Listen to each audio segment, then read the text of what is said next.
Please welcome Senator Michael Bennet.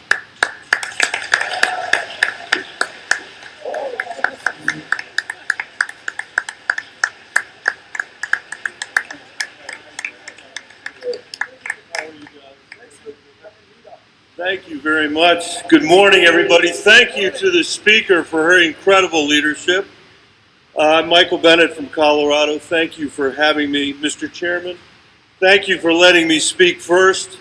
It's the first time in this race that I've been the front runner. You've all come from different parts of the country, and I know you're hearing the same thing that I hear everywhere I go. The American people are exhausted by Donald Trump's reality TV show. He sold himself with promises he never meant to keep.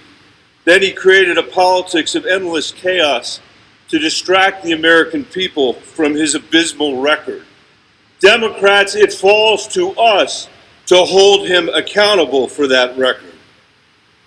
Trump promised to provide great health care for a fraction of the price. But he's the first president in history to actually strip health care away from millions of Americans.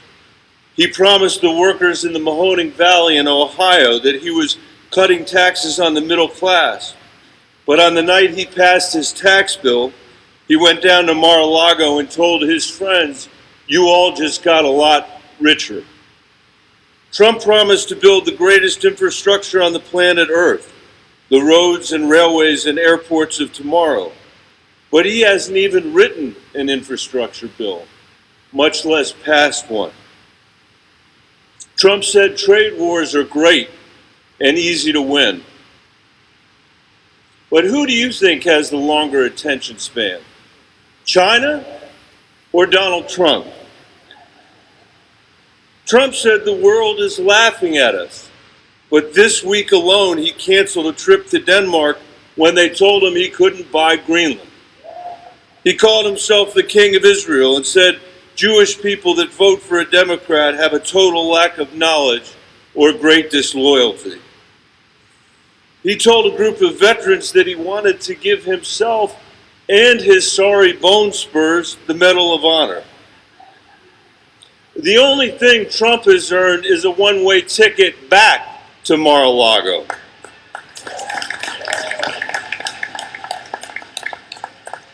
It's hard to accept, Democrats, but we should never have lost to Donald Trump.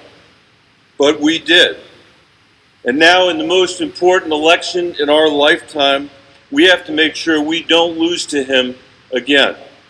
In 2004, at this meeting, Howard Dean famously said, "I'm from the Democratic wing of the Democratic Party." Well, I'm from the Let's Beat Donald Trump wing of the Democratic Party.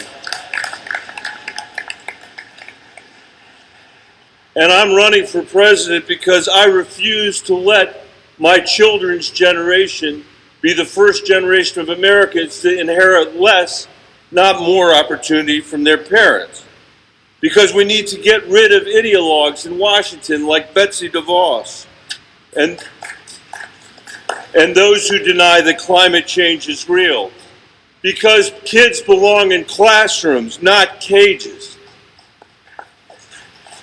And because I believe to make progress on everything we care about, from the economy to healthcare to education to climate change, we have to fix our broken politics.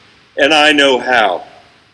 I also know what it takes to win. I won 2 tough races in a purple state in the middle of the country. In 2010, I held my ground during the rise of the Tea Party. And in 2016, I won counties that Trump carried. I did it by saying the same thing in the primary that I said in the general.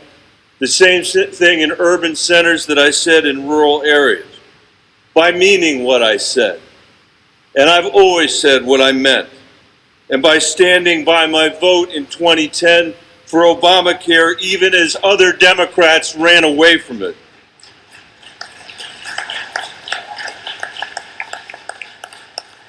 Democrats have always been the party of the big tent. That's how we win, running on an agenda that can build a broad coalition in red and blue districts in urban and rural areas. 2 weeks ago, I was the first candidate to sign the commitment to organize and build out state parties in all 57 states and territories. And I am committed to campaigning everywhere to help Democrats win up and down the ticket. I am proud to be a Democrat, and I stand here grateful for the work you do day in and day out to strengthen our party. I'm ready to lead our party and our country to victory next November. But I gotta be honest, and I say it with love. The DNC process is stifling debate at a time when we need it most. We're rewarding celebrity candidates with millions of Twitter followers, billionaires who buy their way onto the debate stage, and candidates who have been running for president for years. It forces campaigns to force over millions of dollars to Facebook, the same platform that let the Russians interfere in 2016 instead of harnessing the resources to talk to voters. Jay Inslee dropped out of this race this week, not just because he didn't qualify for the third debate, but because he didn't qualify for the climate change town hall. Think about that for a moment. The climate change candidate didn't qualify for the climate change town hall. If we wanted to be the party that excluded people, we'd be Republicans. These rules have created exactly the wrong outcomes, and they will not help us beat Donald Trump. I'm not going to be on the debate stage next month, but I am going to be out in Iowa and New Hampshire and South Carolina and Nevada building the constituency for change this country needs. Democrats, next week, millions of kids go back to school. They will be learning math and science and how to read. That's their job. They can't create universal health care or fix their own schools. They can't deal with climate so that the planet is not incinerated before they can fix it. They can't fix our broken immigration system or pay our generation's debt so they can make their own choices. That's not their job. That is our job. And we have to do the work. And if we run an agenda to do that, we will not only beat Donald Trump, we'll take back the Senate and put Moscow Mitch in the minority where he belongs. We'll hold the House that so many of you helped to secure in 2018. We'll win state legislative races and end the far right's attack on women's rights and voting rights and workers' rights. We'll restore integrity and decency to our national politics in the White House and do the hard work of stitching our country back together again. I'm Michael Bennet. I'm running for president. Please join me in this campaign. Thank you.